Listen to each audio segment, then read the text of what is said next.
Now, L.A. LeBron. From the very time that LeBron James signed with the Los Angeles Lakers, it was a decision seemingly telegraphed and anticipated for months. And as the Laker roster has been constructed around him, it seems a decision as much about locale as it does basketball. And in fact, in short order, LeBron's HBO show, The Shop, a talk show set in a barbershop, was ready for its debut on August 28th.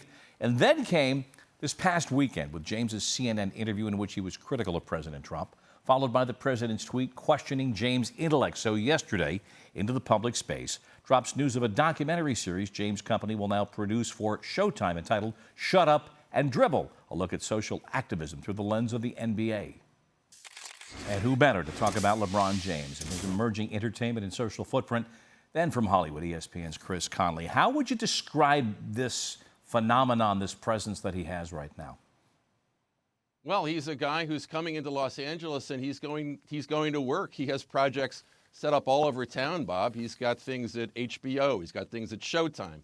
He's got shows at Netflix. You know, you think of a guy who comes to Los Angeles and you say, well, okay, a guy is coming to Los Angeles. He's got some funds.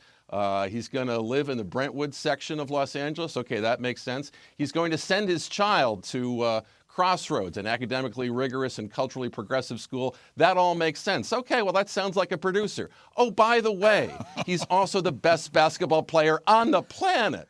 He's the best leader in sports, and he's the most outspoken social activist, in his sport as well. So that's what makes him special. But he's going to work. He's got a dozen projects set up all over town, and that's an aggressive slate. Not all of them will come to fruition, but he's not resting his laurels on one particular thing. Not to make this a political question, but it's a factually based question. Someone in conflict with the president culturally will fit right into Hollywood right now.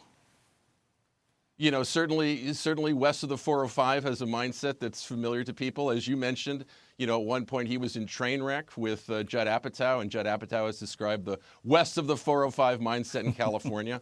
But yeah, I think everything he wants to do in terms of entertainment does have some sort of social implication of some kind. Now, Warner Brothers, of course, I think would love to see him in the Space Jam reboot that they've been trying to get going for a while. Oh, that's been around forever, hasn't it? Win. Right. And so, of course, his shingle is up. The Spring Hill shingle is up at Warner Brothers, and that's certainly a possibility down the road. But he has lots of stuff underway on various levels. All right. Certainly, the power is in being the executive producer and the producers. As my producers remind me on a daily basis, anybody can do this job, and I'm told that on a regular basis. But you referenced the movie Trainwreck, and we don't have enough lawyers or money to play the scene with Bill Hader. And you can look for it on YouTube. He does a hell of a job. LeBron, carries the scene off and is the star of the scene. Right, and this is all about, a kind of leverage. Like, how can you leverage what you're like on camera or what you're like on the court in a way to have influence in other spheres, Obviously, people will want to see him on camera, on that talk show, in some of these documentaries, and maybe in more movies. But he and his folks also have interests in terms of making things happen, especially in the documentary space, that don't necessarily involve him personally. And he's made all the moves that you would expect someone who wants to take this seriously to do so. Now, remember the context in which he's working. Kobe Bryant won an Oscar this year for his short film and beat a Pixar short, pretty good Pixar short, to get that Oscar. So the bar's kind of high, Bob. Yeah, I know.